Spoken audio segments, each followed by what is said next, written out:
I made my first Siglinde in 2006 in Riga. It was very special, and it really opened my eyes to this wonderful world of Wagner.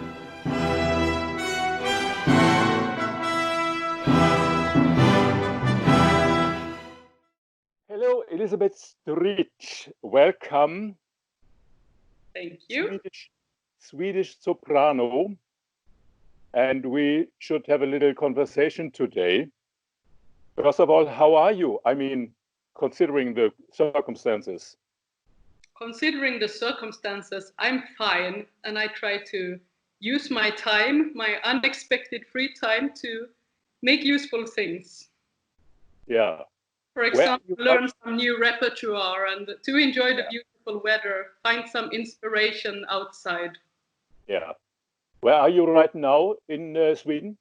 Right now I'm in Leipzig, actually. That's my second hometown, so I am in Germany. Oh, well, that's nice.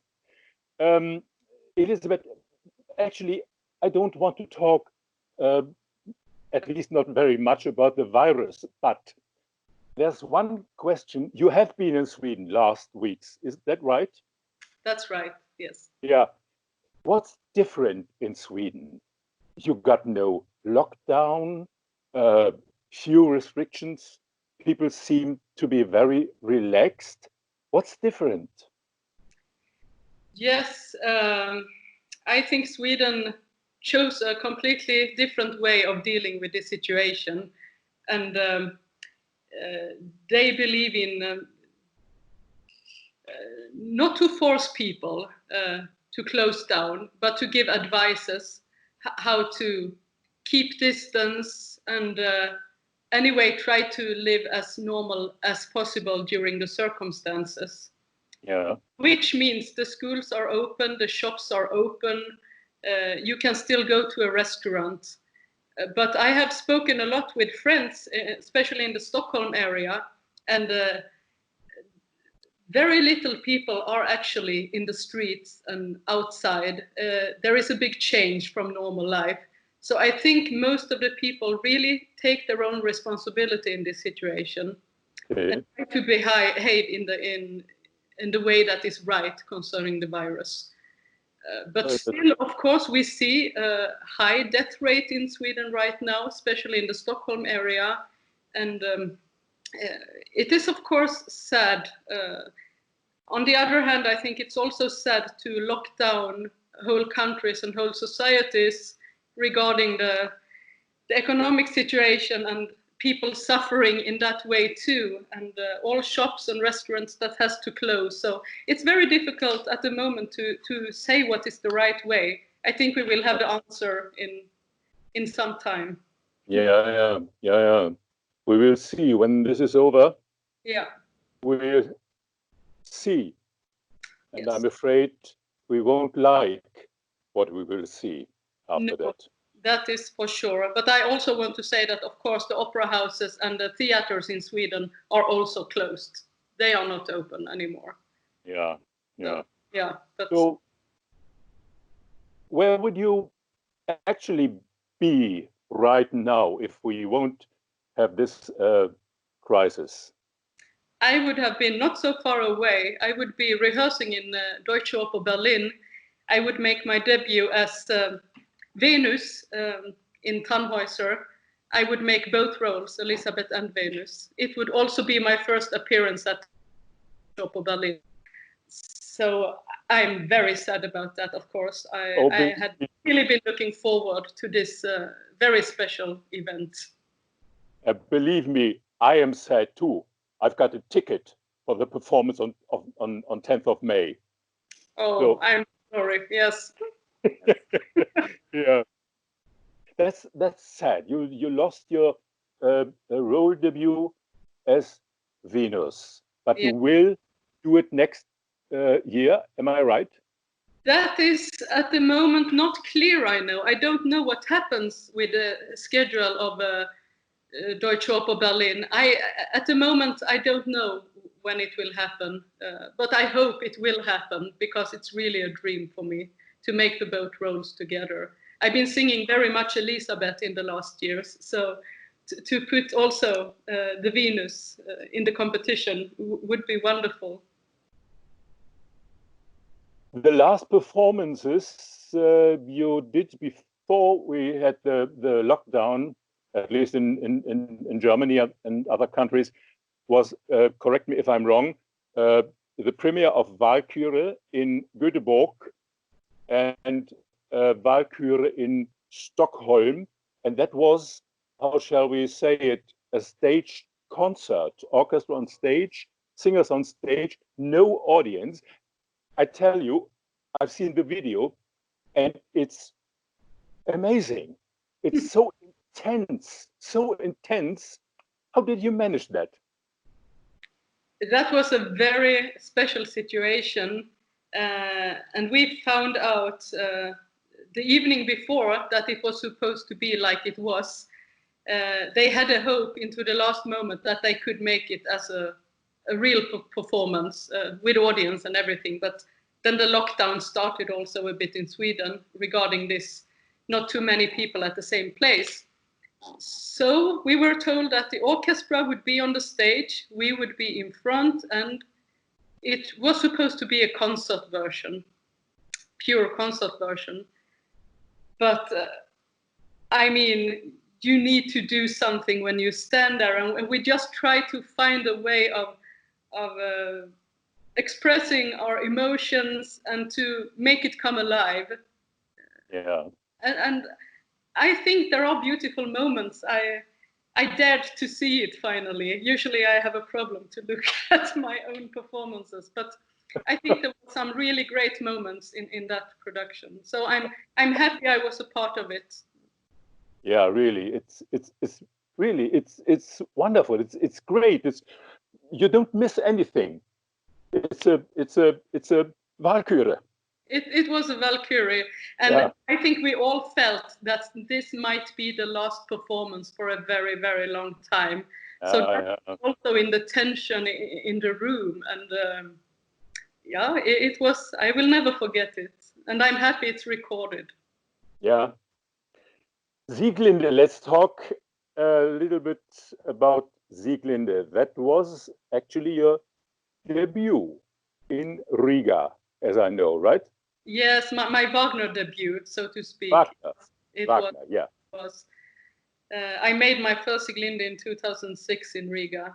It was very special, and it really opened my eyes to this wonderful world of Wagner, in which I have stayed for soon 15 years, actually.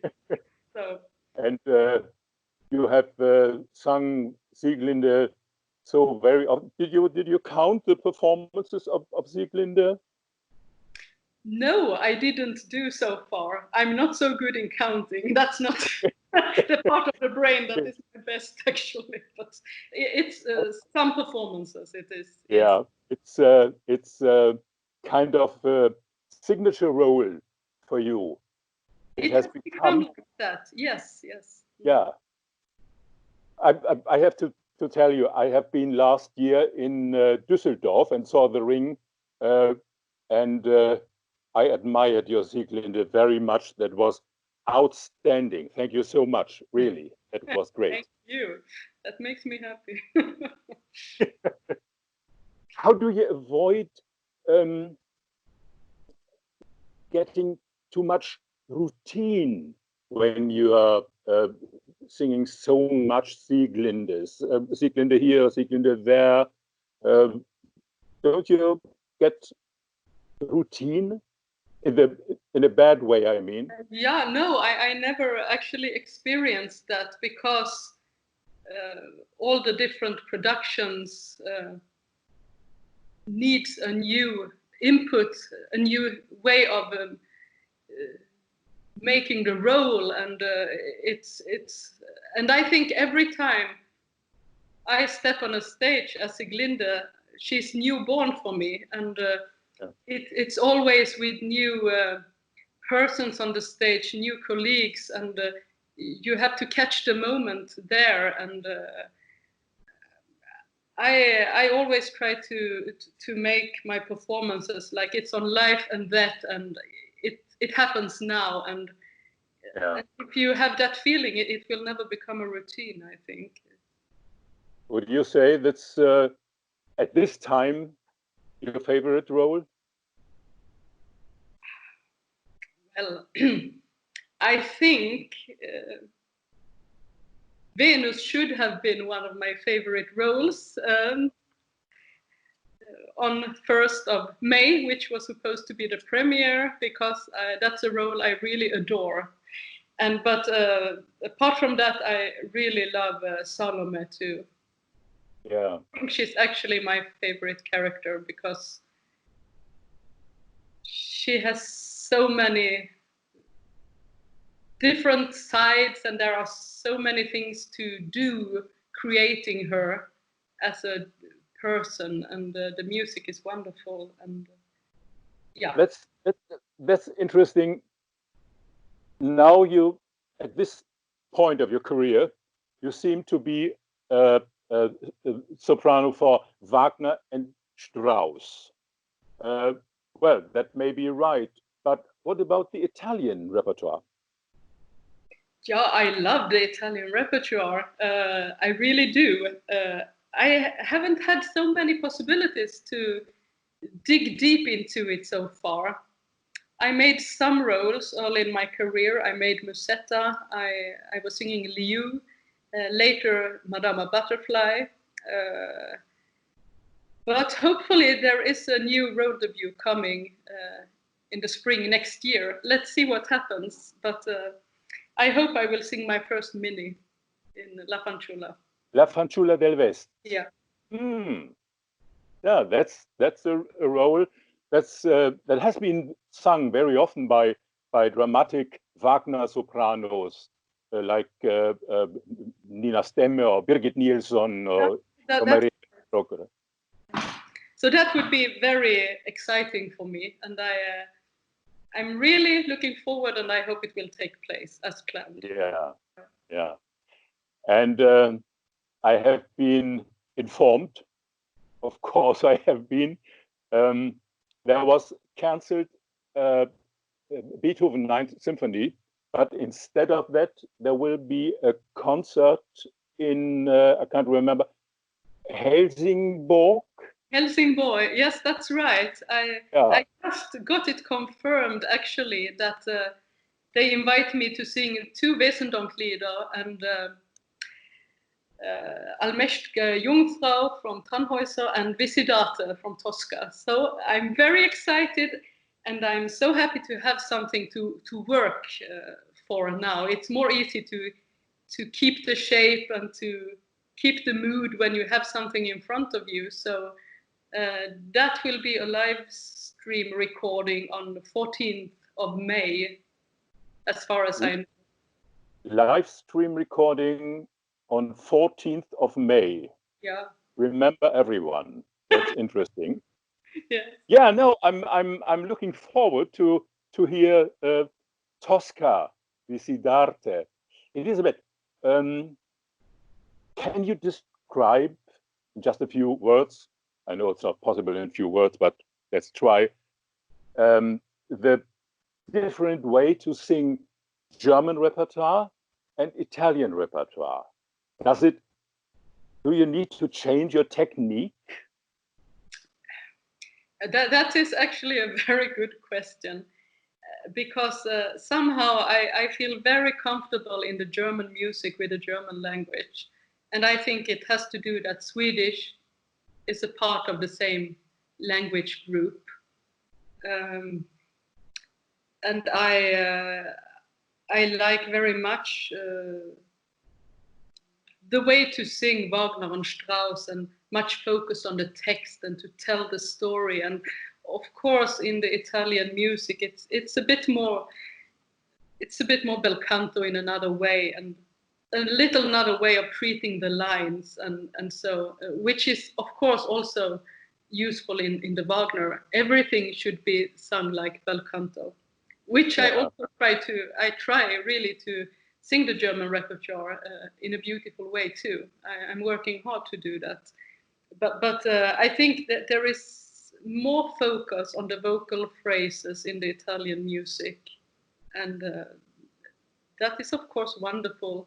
I think the language, the Italian, takes a little more effort for me than the German. So I need to work a bit harder when I sing Italian language, but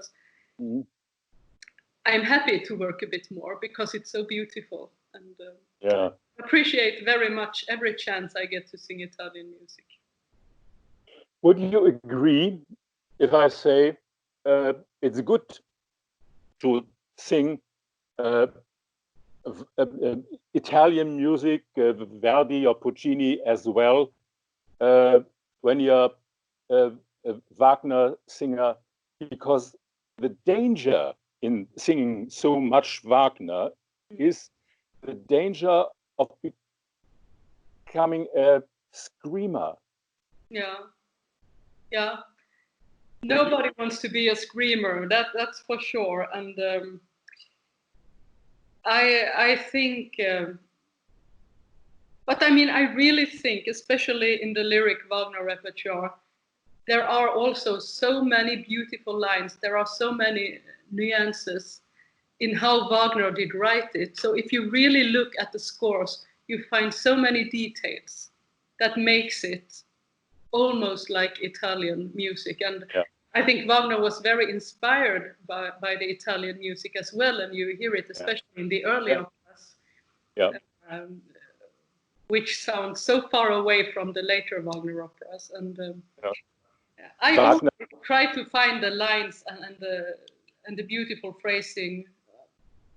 Also in Strauss, there are many beautiful moments in the Strauss operas as well. But of course, to come back to your question, of course it's useful to sing Italian music. Of course. Yeah. I always think Wagner had singers who sang Bellini. Yes. And we all know Wagner wanted his music to be sung. Yeah. It's so sometimes it was so horrible when George Bernard Shaw went to Bayreuth. He wrote about the Bayreuth bark. That's what he heard there. Oh, yes. Yeah. And I mean, that's really sad also because Festspielhaus, I was happy to sing Freya there some years ago. And I mean, the Festspielhaus, it has the most beautiful acoustic. You never have to force your voice in Bayreuth. It's really never necessary. It's built in a wonderful way. So, I mean, I think it's a problem of nowadays bigger orchestras and the bigger halls for all and everything. And then it becomes difficult. But to scream is very important also for your vocal health and of course for the poor audience. Nobody is interested in screaming. That was what I heard when I was a young singer. I was told, don't shout. Don't shout. Well, sometimes I made the mistake, but that's another thing. I can hear that, Elisabet, what you just told me, I can hear that you are, may I say that, a wonderful singer. And when I heard your CD with Wagner, I can hear that you are singing, you are a musician. That's wonderful, really. Yeah, thank you. That's really what I really try to sing also the more dramatic repertoire. As beautiful as possible. And of course, every singer has to use their special qualities. I have not the loudest voice, but I have another quality, and that's that I can sing it beautiful if I work on it enough, of course. But I mean, there are different ways and different ways of impressing as an artist, and it's very important to try to sing my roles beautiful. Right. I spoke about the CD, and I would like to hear something about the difference between singing in a performance live on stage and being in a studio in front of the microphones? What do you prefer? I always prefer a stage, and I always prefer to sing as a role character. That makes me feel very safe to be in a role.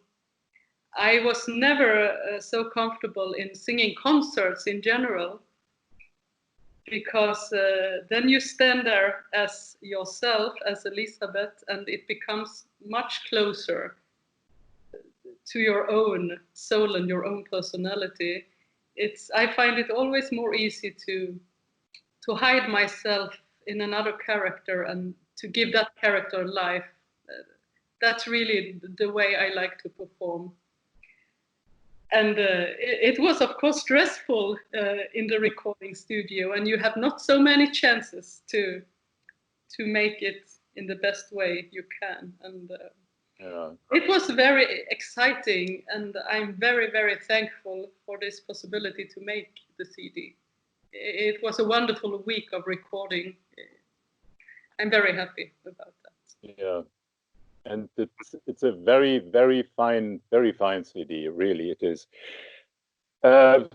When all this is over, what will happen next? The upcoming projects, what's on?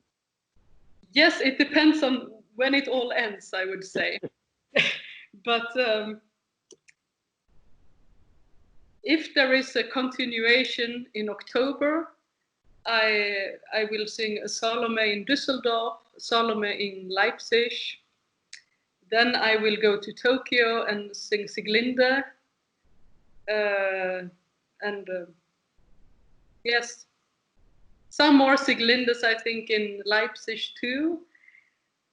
And yeah, so it continues. And of course, also I go to Tel Aviv, hopefully, and sing a Chrysotemis. Hopefully I sing the same role in Palermo. Let's see when we can continue. Yeah, right. The whole world of music and arts. I think so many people now who really are looking forward to the future. What I would like to know is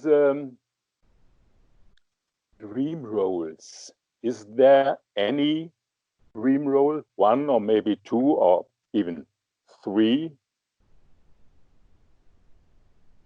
Yes, there are many dream roles. I always think in 10 years I would love to sing the Brünnhildes. I would love to sing an Electra before I stop. Of course, in maybe some years I would really adore to sing my first Isolde. It would be a dream. Yeah. So I mean, I think the next dream role that could come up would be a Tristan Isolde production. That would be wonderful to make. But of course, with a very good preparation time and really to dig into the role, into the music, that you really have it in your body and your soul before you. Yeah. It is always like that with these really big roles. You need lots of time. But I have time now, and actually I have a Tristan score here under the computer, so I try to use the time as good as I can. You will come there. You will come there. Be sure. Let's see. And we are looking forward to hear your. I'm looking forward to hear your Isolde. I will be there. That's wonderful. Then we meet someday. Elisabet, let me ask you one last question. If there would be anyone or some people or people in general, and they would say opera and music of that kind, classical music, as we say, we don't need that. Do we need art, opera? No, we don't. That's not the music for our time. What would you answer then? I think I would answer that a life without music and art would be a very empty life, because the music and art it's like food for your soul. It's healing, and it opens your mind, and it cleans your soul, and I feel it very well for me as an artist as well when I stand on the stage after a big performance, like for example Salome. You have given everything, and finally you feel like you are completely white inside. You are like newborn. And Yeah. I also know when I have seen or listened to very good performances or concerts, I can get the same feeling in the audience, that it really brightens up your life, and it release so many emotions. So many emotions are connected to music and to art. And You're dead right. That's what Friedrich Nietzsche said. Ohne Musik wäre das Leben ein Irrtum. Without music, life would be a mistake. genau, sage ich auch. What about your German? My German is a bit limited for an interview. Okay, that's okay. Elisabet, that was a wonderful conversation. Thank you for that. No, That it was was wonderful for me too. Thank you. really nice. I enjoyed it. I really did. Hope to see you on stage very soon. Very soon. All the best. Stay healthy. Yes. And as you say in Swedish, tusen tack and hej då. Tusen tack, hej då.